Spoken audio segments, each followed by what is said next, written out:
Hi guys, कैसे हो? I hope all fine. अच्छा, तो मैंने आपको कुछ होमवर्क दिया था, याद है? भूल गए संडे में? होप कि याद तो हो गई। तो लास्ट में मैंने एक क्वेश्चन दे के आप लोगों को छोड़ा था 1857 के विद्रोह के बारे में, कि आप ये बताइए कि 1857 का जो विद्रोह है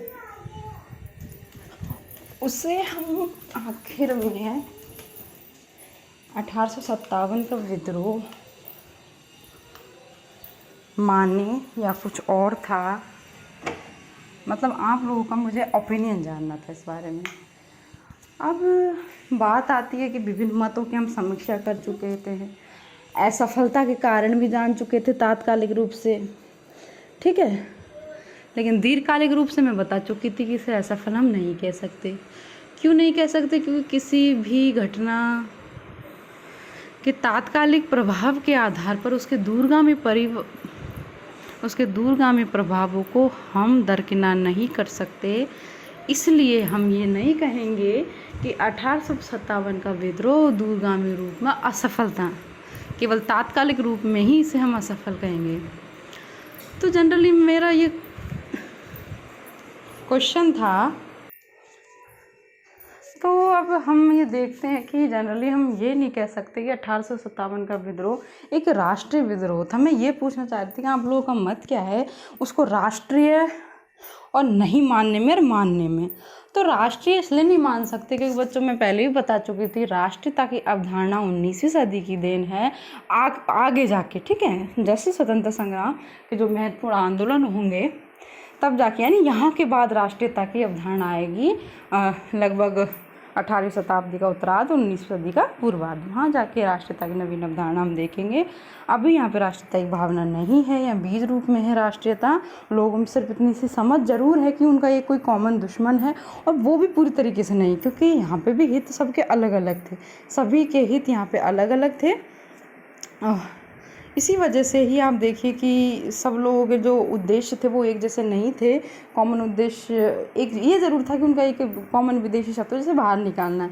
बाकी कोई अपने राज्य के लिए लड़ रहा था, कोई सामंत अपने अधिकार पाने के लिए लड़ रहा था। सबके अपने अपने निजी उद्देश्य थे। तो बस मेरा यही क्वेश्चन था आप लोगों से कि यदि कभी आपसे पूछा जाए था कि 1857 का विद्रोह क्या था, आप क्या मानते कि वाकई राष्ट्रीय विद्रोह था, तो इसका आंसर हम यही नहीं देंगे। जो देना है हमें वो ये देना है कि नहीं, ये राष्ट्रीय विद्रोह हम नहीं कह सकते। स्वतंत्रता संग्राम था लेकिन राष्ट्रीय नहीं था। ये एक क्रांति न होके एक विद्रोह था। विद्रोह या बलवा जैसी कोई घटना थी, ऐसे कहते हैं ना, एक उपद्रव टाइप का, जहाँ कुछ लोगों ने किसी चीज़ के विरुद्ध आवाज़ उठाई। तो उस तरीके से इसे हम एक बलवा की संज्ञा दे सकते हैं। राष्ट्रीय विद्रोह यहाँ कहना उचित नहीं होगा, क्योंकि राष्ट्रीयता की अवधारणा, जो राष्ट्रीयता के जो आप पहली बात तो मैं जो चीज़ बताना चाह रही थी वो कि राष्ट्रीयता का आपको पता होना चाहिए कि नेशनलिज्म क्या भावना है। तो देखिए बेटा, एक तो होती है स्टेट की भावना होना, एक राज्य होना, एक राष्ट्र राज्य होना, एक राज्य राष्ट्र होना। ये पॉलिटिकल साइंस की अवधारणाएं हैं। आप लोग पॉलिटिकल साइंस में पढ़ते होंगे, आपके टीचरों ने भी बताया होगा। थोड़ा बहुत मैं यह बता देती हूँ कि राज्य क्या है। राज्य की एक भौगोलिक क्षेत्र, एक पर्टिकुलर जनसंख्या, ठीक है, एक भाषा वगैरह। अब उसमें राष्ट्र क्या आता है? राष्ट्र की जब अवधारणा आएगी तो वही राष्ट्रीयता होती है कि वहाँ जब लोगों में एकपन की भावना आ जाए, यानी हम सब एक हैं। जैसा भारत को ले लो, भारत में राष्ट्रीयता की भावना है, हाँ है, कुछ हद तक कह सकते हैं हम राष्ट्र राज्य हैं हम, क्योंकि विभिन्न धर्म, विभिन्न जातियाँ, विभिन्न संप्रदाय, मतलब विभिन्न भौगोलिक क्षेत्रों के निवासी होते हुए भी सब में कहीं ना कहीं ये भावना है कि हम सब रूप में एक भारतीय हैं। वो ये नहीं कहेगा कि मैं ईसाई हूँ, तुम हिंदू हो, वो मुसलमान है। अगर कॉमन उसमें राष्ट्रीयता की भावना होगी तो वो ये कहेगा नहीं, मैं भारतीय हूँ, एक कॉमन भारतीय हूँ। तो यही मैं कहना चाह रही थी कि जब एकपन की भावना आ जाती है, वहाँ के नागरिक बन जाते हैं, जो जनसामान्य एक नागरिक होने के नाते, यानी उस देश से जब एक बंधुत्व की भावना महसूस करे कि हम एक ही इकाई है, एक ही हमें एक ही भावना, एक ही देश के निवासी है, ठीक है, तो इसे बोलते हैं राष्ट्रीयता की भावना आना। तो उस समय आप उम्मीद करोगे 1857 विद्रोह में उन लोगों ने ये सोचा था कि हम सब एक हैं। ज़बरदस्ती बहादुर शाह ने वहाँ उनका नेतृत्व स्वीकार किया जब पूरी की पूरी फौज दिल्ली चली गई। क्योंकि उनके सामने कोई और ऑप्शन नहीं था। बहादुर शाह को, एक बूढ़ा व्यक्ति, वो बेचारा चाहता नहीं था कि वो क्रांति का नेतृत्व करे, किंतु उस समय परिस्थिति ऐसी बनी कि ज़बरदस्ती उन्होंने उसको नेता मानने पे बाध्य कर दिया। जो फौज आई थी, जो सैन्य टुकड़ी मेरठ से पहुंची थी वहाँ दिल्ली, तो हम ये नहीं कह सकते कि बहादुर शाह ने बहुत इंटरेस्ट के साथ इसमें भाग लिया कि नहीं नहीं हम सब एक है, हम अंग्रेज़ों को नहीं, ऐसा कुछ भी नहीं था। क्योंकि जो सैन्य सिपाही आए थे उनके सामने वो कुछ ज़्यादा कह नहीं सकते थे, एक बूढ़ा व्यक्ति, तो उसको अनजाने में ही उसका नेतृत्व स्वीकार करना पड़ा। ठीक है। और जो सामंत है वो अंग्रेज़ों के साथ दे ही रहे थे, तो कहाँ आप कहोगे कि एक दो सैन्य टुकड़ी वो अंग्रेज़ों का साथ दे रही है, सामंत अलग अंग्रेज़ों का साथ दे रहे हैं। ठीक है। एक उच्च मध्यम वर्ग, धनी जो पढ़ा लिखा वर्ग है, वो अंग्रेज़ों का साथ दे रहा है, क्योंकि उनको लगता है कि जो साइंटिफिक जो जितने भी इन्वेंशंस, जो भी नई चीज़ें हमें अंग्रेज़ दे गए, लाइक डाक, रेल तार, ये सारी जितनी व्यवस्था वो स्थापित हो चुकी थी, धनी मध्यम वर्ग तो यही चाहता था कि डेवलपमेंट हो। लेकिन उसे लगा कि जन सामान्य है, वो समझता तो कुछ है नहीं और अंग्रेजों की इन नीतियों का विरोध कर रहा है, इसलिए वो क्रांति में शामिल ही नहीं हुए। तो आप क्या कहोगे कि ये राष्ट्रीयता थी क्या?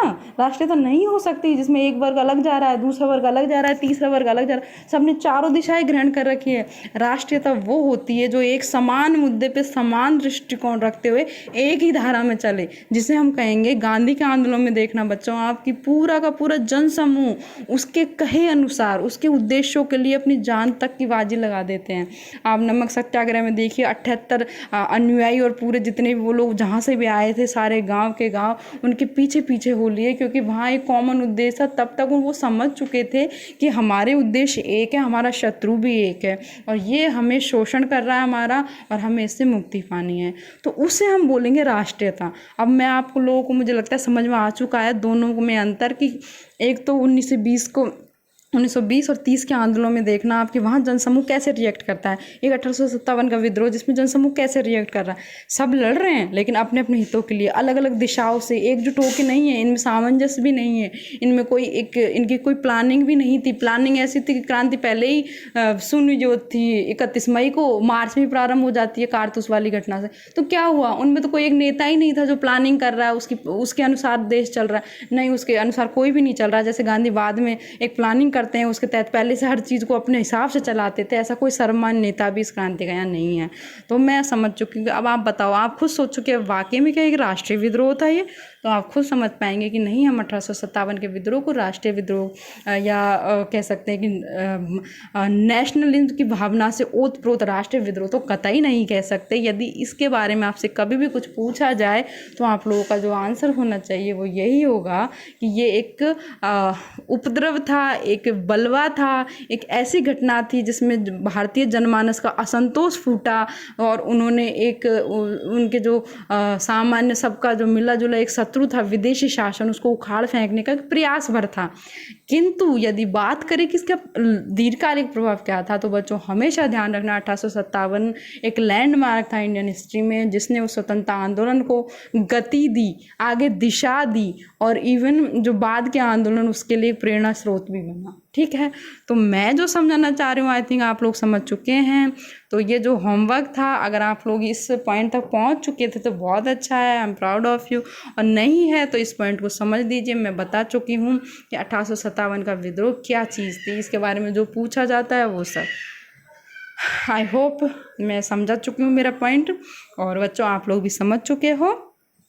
1857 का विद्रोह यहीं ख़त्म होता है। इसमें जो कभी कोई जो जीके की एग्ज़ाम्स होती है उसमें हमेशा ही ध्यान रखना कि किस सैन्य जनरल ने वहाँ पे विद्रोह का दमन किया। तो एक लिस्ट है वो मैं भेज दूँगी, आप लोगों को पता होनी चाहिए। और बाकी और चीज़ें मैं शेयर कर चुकी हूँ वीडियो से और PDF से।